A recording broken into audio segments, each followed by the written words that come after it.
Ceci est le guide débutant complet pour faire un dry hop. Je reste un amateur depuis 2017 et j'ai fait des dizaines et des dizaines de dry hop. Et si je devais recommencer à zéro aujourd'hui, voici la liste des recommandations que j'aurais aimé suivre depuis le début. Je vous présente le programme de ce qu'on va aborder aujourd'hui.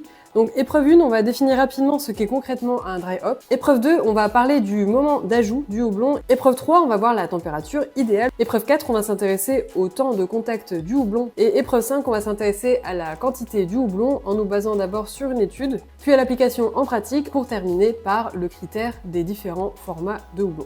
Donc voici notre petit jeu vidéo du dry hop et on commence avec l'épreuve 1. On va définir concrètement ce qu'est un dry hop. Donc concrètement, qu'est-ce que c'est un dry hop? On appelle ça aussi le houblonnage accru et concrètement, c'est rajouter du houblon pendant la fermentation ou en fin de fermentation. Pourquoi faire un dry hop? Donc ça va être principalement pour ajouter plus d'intensité, de notes aromatiques houblonnées dans une bière, aussi pour avoir un côté houblon plus frais. Et pourquoi ajouter ces houblons dans le fermenteur et pas pendant la journée de brassage? C'est parce que les principaux responsables des notes aromatiques du houblon, ce sont des huiles essentielles, et le problème des huiles essentielles, c'est que c'est très volatile. Donc si on les ajoute dans la cuve, donc à des températures plus élevées, c'est des huiles qui vont s'évaporer. Donc qui dit ajout dans le fermenteur dit meilleure extraction de ces composés aromatiques et dit plus d'intensité et plus de notes aromatiques que si on l'avait ajouté pendant la journée de brassage. Donc on va passer à l'épreuve numéro 2 qui est dominer le timing du dry hop. Donc on a deux options à privilégier pour ajouter notre dry hop, soit la forme classique, c'est-à-dire ajouter notre houblon en fin de fermentation, soit faire un DDH, donc un double dry hop. Donc ça va être cumuler deux ajouts, l'ajout en Heikrausen et à la fin de la fermentation. Donc on va s'intéresser d'abord à la forme classique, puis au DDH. Donc l'ajout classique en fin de fermentation, concrètement qu'est-ce qu'on fait? On ajoute nos houblons à la fin de la fermentation. Pourquoi je parle de façon plus classique d'ajouter du houblon? C'est parce qu'il y a encore une dizaine d'années, avant l'avènement de la NEIPA, c'est vrai que la seule façon pratiquement d'ajouter du houblon en fermenteur, c'était simplement à la fin de la fermentation et c'était largement suffisant pour faire un dry hop. Dans quel style de bière on va principalement ajouter ce type de dry hop? Donc ça va être dans tout ce qui est IPA, donc par exemple les IPA américaines, les IPA anglaises, etc. Ça peut être aussi pour tout ce qui est American Pale Ale par exemple, on peut facilement ajouter un dry hop. Et ça peut être aussi si on veut ajouter un petit côté un peu plus houblonné dans des styles qui en demandent pas forcément au départ. Je pense par exemple au Hoppy Lager ou au Hoppy Saison. Donc ça va être des styles de base où on n'a pas de houblon mais où on peut en rajouter et ça peut donner un résultat très sympa. Alors pourquoi opter pour un ajout de dry hop en fin de fermentation? Ça va avoir plusieurs avantages. Donc le premier avantage c'est que comme le barboteur est calmé, on va dire, il n'y a plus beaucoup d'activité de la levure, plus beaucoup d'agitation.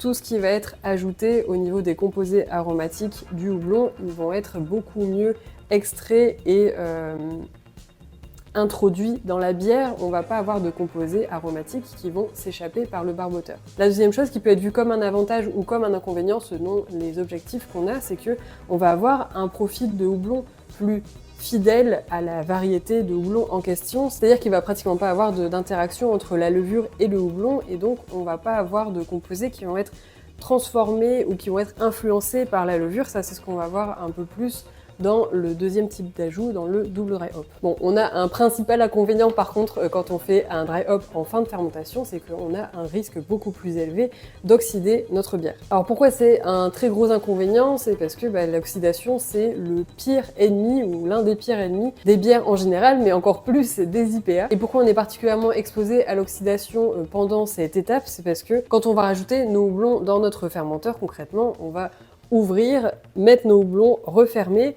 Et le problème, c'est que quand on va ouvrir, on va introduire de l'oxygène dans notre fermenteur et la levure, elle va pas forcément reconsommer cet oxygène parce que elle a fini sa phase de fermentation.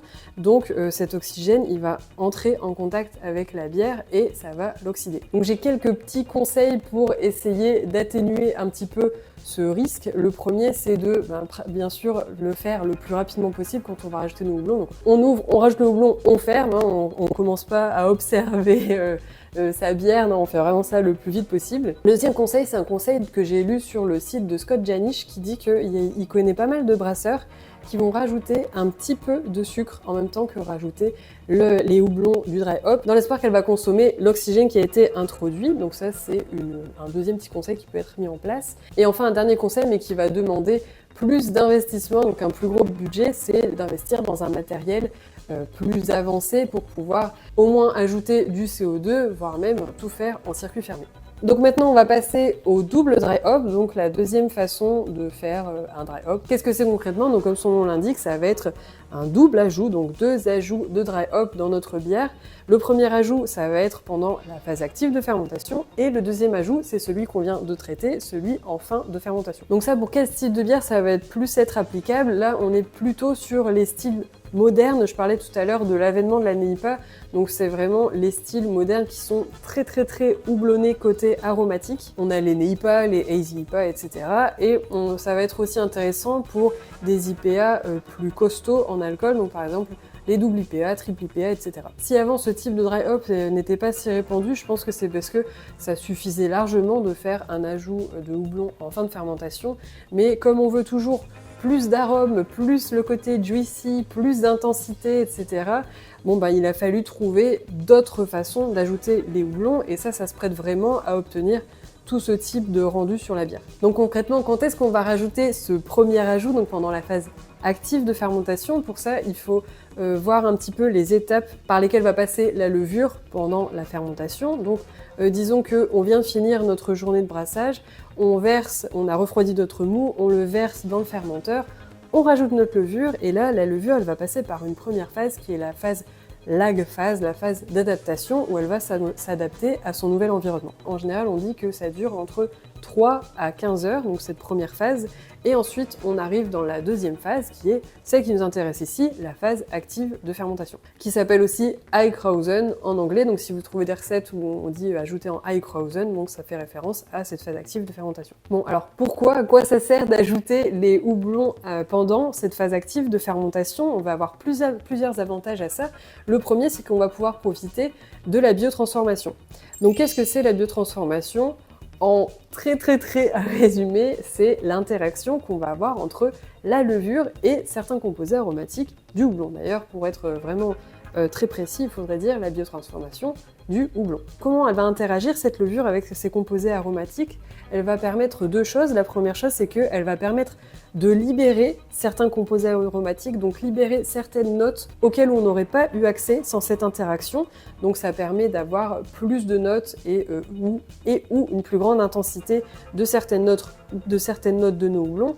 Et la deuxième chose qu'elle va faire, c'est qu'elle va transformer certaines notes en autres notes de houblon. Donc j'ai l'exemple qui revient souvent, qui est le géraniol, qui va donner plutôt des notes florales, qui, avec la biotransformation, va se transformer en citronellol, et donc on passe de notes florales à des notes plutôt citriques, des notes agrumes. Ensuite, de faire un double dry hop, ça va permettre aussi de diviser les charges de houblon. Je vous disais que c'était principalement recommandé pour des bières qui sont très chargées en houblon côté aromatique.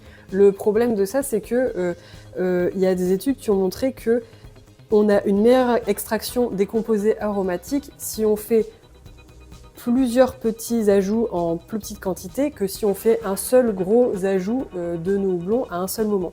Donc là, ça permet de diviser en deux nos ajouts, enfin notre dry hop général, on va dire. On va avoir un risque d'oxydation vraiment diminué parce que, comme je disais tout à l'heure, pour ajouter notre dry hop, concrètement, on ouvre le fermenteur, on rajoute les houblons, on referme, et donc ça introduit de l'oxygène dans notre fermenteur.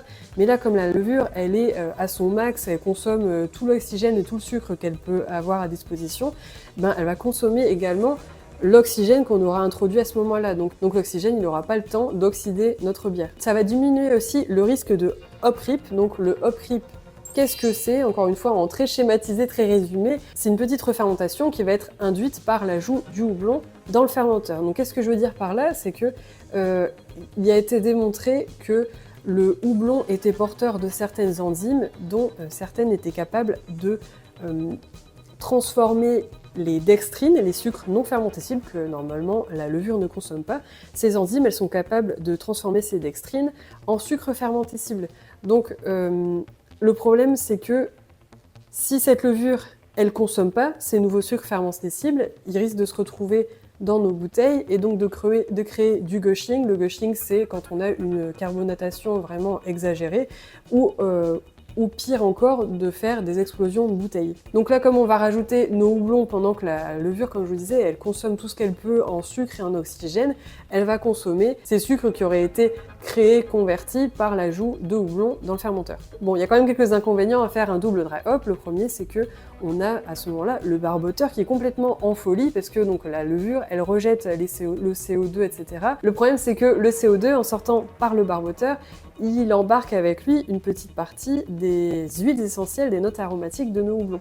Donc c'est vrai que quand on est dans cette phase-là, qu'on est dans la pièce où on a notre fermenteur, ça sent super bon dans la pièce, les notes houblonnées. Le problème, c'est que tout ce qu'on sent, c'est tout ce qui ne va pas se retrouver au final dans notre bière. Donc là, les recommandations qu'on peut faire pour éviter de perdre trop d'arômes à travers le barboteur, vous laissez passer quelques heures, voire peut-être même un jour ou deux, donc pas non plus trop, mais laissez passer peut-être 24 heures, et à partir de là, vous pouvez ajouter vos houblons pour quand même profiter de la biotransformation et avoir moins d'échappées de vos composés aromatiques par le barboteur. Le deuxième inconvénient aussi que je trouve quand on fait un double dry hop, c'est que on ajoute une manipulation en plus. Qui dit manipulation en plus dit un risque en plus de contaminer ou d'interagir d'une façon négative sur notre bière.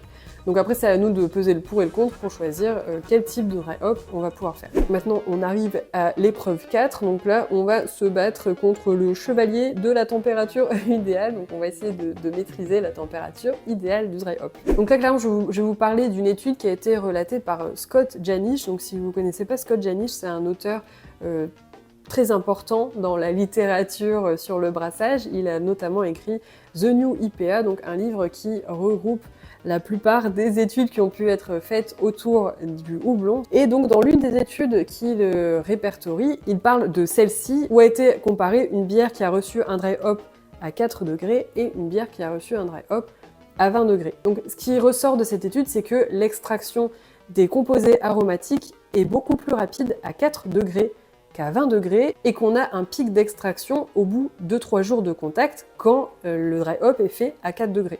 Donc ça, je trouve que c'est quand même assez intéressant et assez surprenant. Je trouvais ça surprenant quand je l'ai découvert.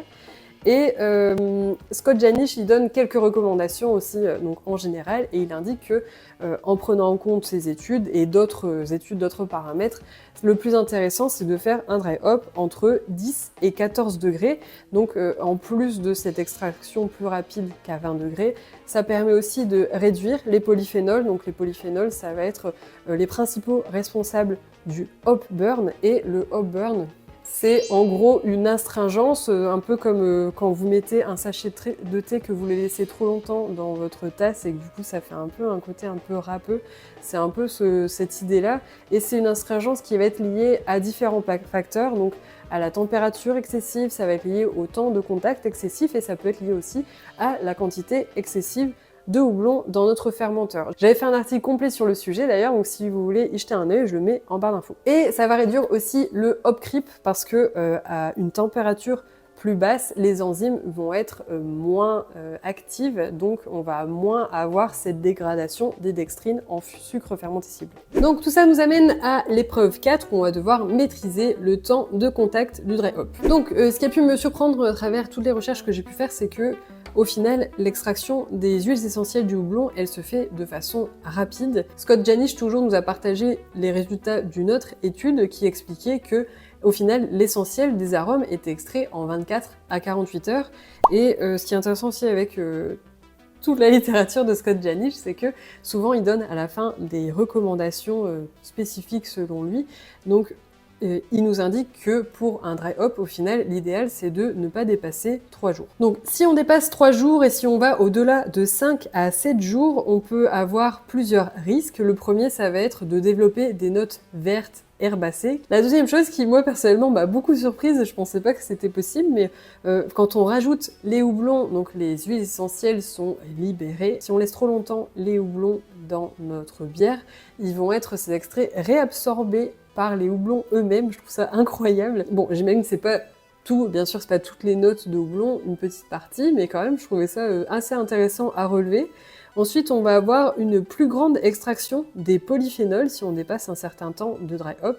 Et le problème, c'est que les polyphénols, comme on disait tout à l'heure, c'est les principaux responsables du hop burn. Et enfin, on va aussi avoir un plus grand risque de hop creep. Et quand je vous disais que j'allais aborder un petit peu plus le sujet du double dry hop dans cette idée de temps de contact du houblon, c'est parce que forcément, si on fait un double dry hop, on doit faire un premier ajout pendant la phase active de fermentation, et ensuite donc le dernier ajout en fin de fermentation.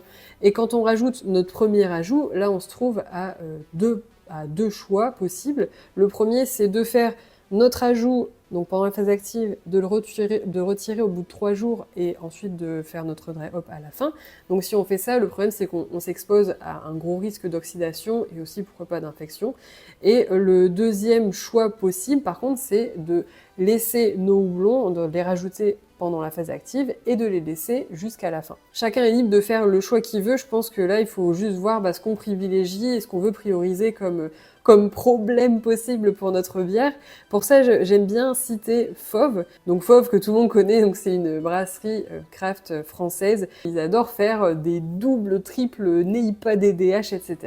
Et ce qui est aussi super avec cette brasserie, c'est qu'ils ont un blog où ils partagent certaines de leurs recettes. Sur l'une d'elles, il y a quelque chose qui m'a interpellée. Ils donnaient dans toutes leurs recommandations que eux, ils préféraient ne pas enlever le houblon du dry hop qu'ils ont fait pendant la phase active. Ils préfèrent le laisser jusqu'à la fin parce qu'ils préfèrent prendre le risque de développer un hop burn que d'oxyder leur bière. Bon, et je trouve que c'est quand même assez intéressant à relever. Dites-moi ce que vous en pensez dans les commentaires. Et tout ça nous amène à la dernière épreuve qui est la maîtrise de la quantité du houblon. Donc pour ça, j'ai divisé en 4 parties. On va d'abord regarder une étude en particulier. Ensuite, on va voir en pratique comment mettre ça en place.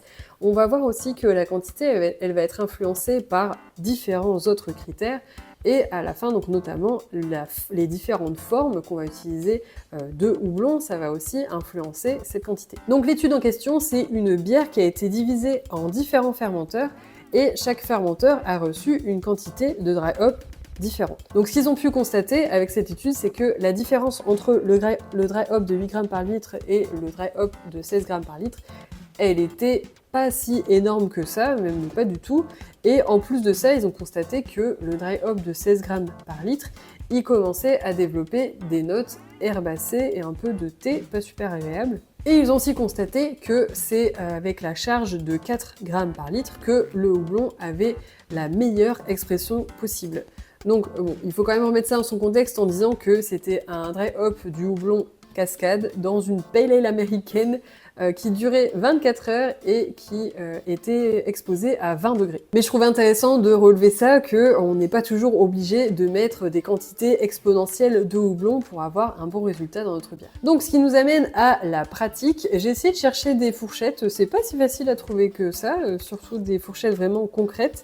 Donc je me suis tournée vers le livre How to Brew de John Palmer. Donc si vous ne connaissez pas, c'est un livre, c'est un peu, en tout cas moi personnellement, l'une de mes bibles pour le brassage. Je vous le conseille beaucoup pour apprendre plein de choses sur le brassage. Et donc John Palmer, entre deux phrases, il indique que pour lui, une fourchette intéressante pour les IPA en dry hop, c'est de travailler entre 7,5 grammes et 15 grammes par litre. Bon, je trouve que c'est une fourchette intéressante, mais moi, en pratique, j'aime bien diviser ça en 3 fourchettes différentes. Donc, je vais vous donner maintenant mes propres fourchettes à moi. Donc, la première fourchette, c'est pour les IPA classiques. Donc, tout ce qui est IPA anglaise, IPA belge, certaines IPA américaines, mais pas les NEIPA, bien sûr. Donc là, je dirais qu'on est entre 4 et 8 grammes par litre. Ensuite, on a donc tout ce qui est vraiment NEIPA, double IPA, triple IPA, etc. Donc, où on aurait besoin d'une charge plus importante de houblon. Donc là, je dirais qu'on peut être sur une fourchette entre 10 et 15 grammes par litre. Pour exemple, j'ai trouvé 2 recettes de Fauve. La première, une IPA DDH à 10 grammes par litre. Et pour un contre-exemple, j'ai trouvé une double IPA DDH, toujours de Fauve, là à 18 grammes par litre. Donc c'est pour vous montrer aussi que, bien sûr, encore une fois, on peut sortir de ces fourchettes. C'est vraiment juste moi qui les ai posées là.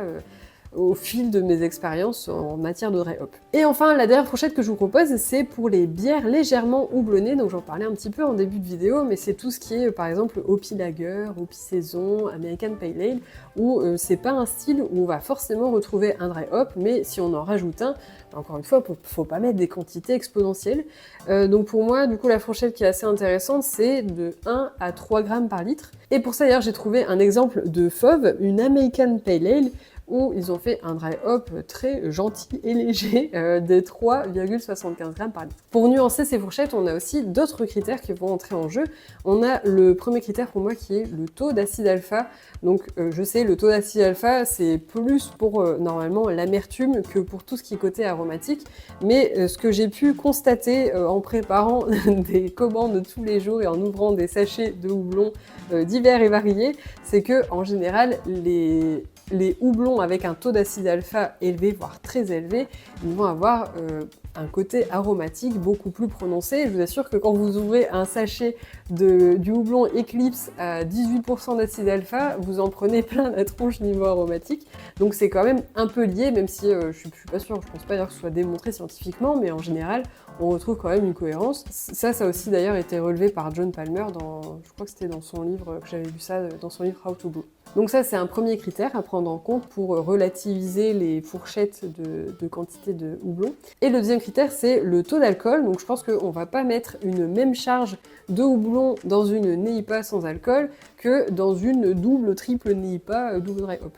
Donc ça, c'est aussi à prendre en compte. Et pour ça, j'ai un exemple d'une recette que j'ai faite qui réunit ces deux éléments. C'est ma Session NEIPA au houblon Eclipse, justement, donc qui est à 18% d'acide alpha, et qui était une bière à 3,8% d'alcool.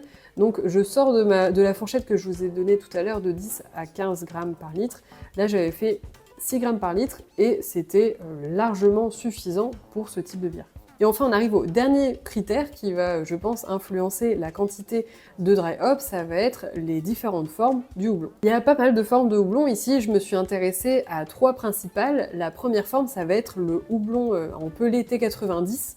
Donc le T90, c'est le pelé de base qu'on trouve partout, donc c'est la forme la plus courante. Ça, je compte quand même comme un avantage parce que ça veut dire que toutes les variétés, ou presque, vous allez les trouver sous cette forme de T90. Un deuxième avantage, alors ça je l'ai vu un peu plus avec le temps, je dirais que le T90, il apporte un côté végétal, ça c'est sûr et certain, et je pense qu'un dry hop qui est fait sans rien du tout de T90, je pense qu'on perd un côté végétal justement qui, je pense qui fait partie au final du dry hop.